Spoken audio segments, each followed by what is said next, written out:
In this video, you'll learn how to test and replace the door switch on a Whirlpool dryer that won't start.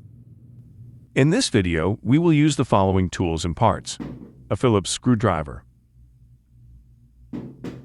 a flathead bit screwdriver, a multimeter set on the continuation setting.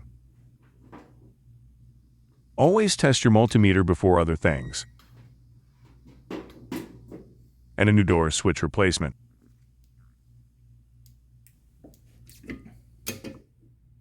Before you start, make sure that none of the breakers in the breaker's box is tripped or engaged.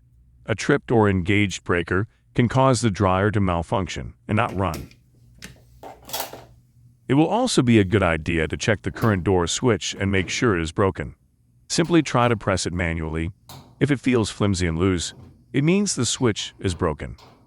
Before you start the repair, make sure the appliance is disconnected from the wall outlet. Let's begin by removing the filter and unscrewing the two screws located at the filter shaft with a Phillips screwdriver. Make sure that none of the screws is falling to the filter shaft. Don't panic if it happens, but you'll need to find another identical screw.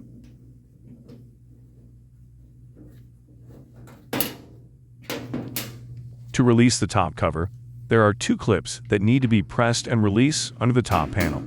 Let's look at it from another angle.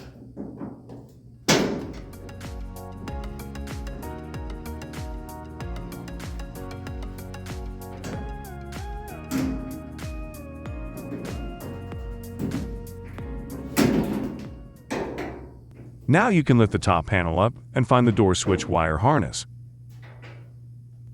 To disconnect the door switch wires, you'll need to release the locking tab located on the harness connection by pressing the tab and pull apart the connection at the same time.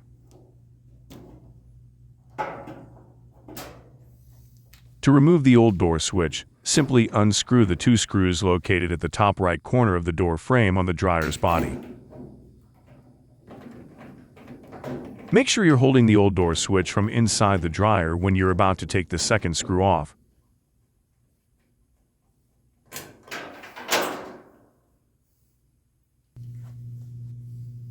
Place the new door switch in a way that the tip of the switch facing towards the door, and while holding it in place from inside the dryer, place and tighten the two screws.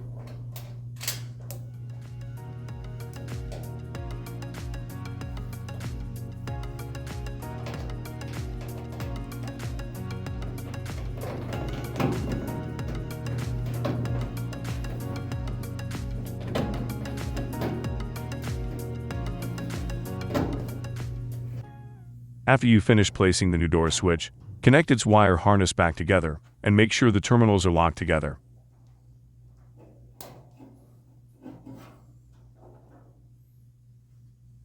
At this point, you can lower the top panel and snap it back to place. You should hear a loud locking sound from the clips that holding the panel. All left to do is placing the two screws located at the filter shaft that holding the top panel and insert the filter.